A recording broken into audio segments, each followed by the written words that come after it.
इंसान जॾहिं पंहिंजूं ख़्वाहिशूं ऐं ज़रूरतूं महदूद करे छॾींदो आहे न दोस्त, त उनखे कॾहिं बि कूड़ ॻाल्हाइण जी ज़रूरत नाहे पवंदी।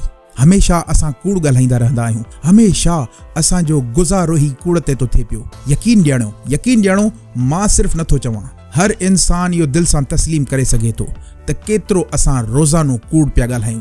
हर थोरी ॻाल्हि ते असां बिल्कुलु आसानी सां कूड़ ॻाल्हाए वेंदा आहियूं।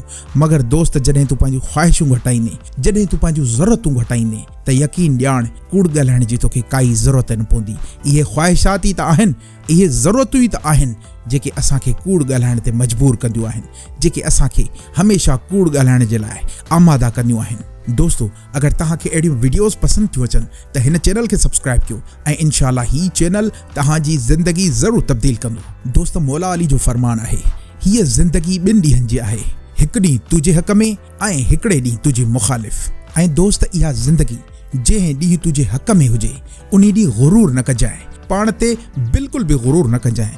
ऐं जंहिं ॾींहुं तुंहिंजी मुखालफ़त में हुजे उन ॾींहुं शुक्र ऐं सब्र ज़रूर कजांइ, छो जो शुक्र ऐं सब्र इंसान खे बुलंदियुनि ताईं पहुचाईंदो आहे।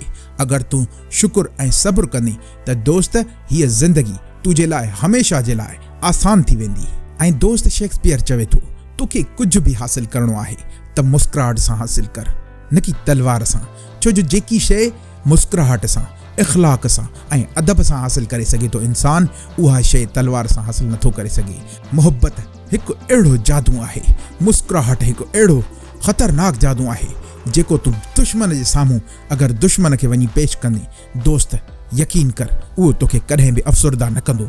ऐं हमेशा इन मुस्कुराहटुनि जे साए में तूं हर कम, हर दुनिया जी आसानी हासिल करे सघीं थो। दोस्तो, मां आहियां सैयद अली वकार ऐं तव्हां ॾिसी रहिया आहियो सैयद अली वकार ऑफिशियल यूट्यूब चैनल। दोस्तो, अहिड़ियूं वीडियोस ॾिसण जे लाइ असांजे हिन चैनल खे सब्सक्राइब कयो ऐं इंशाअल्लाह ही चैनल तव्हांजी ज़िंदगी ज़रूर तब्दील कंदो। मुंहिंजूं तमामु नेक तमन्नाऊं ऐं दुआऊं तव्हां सां गॾु आहिनि।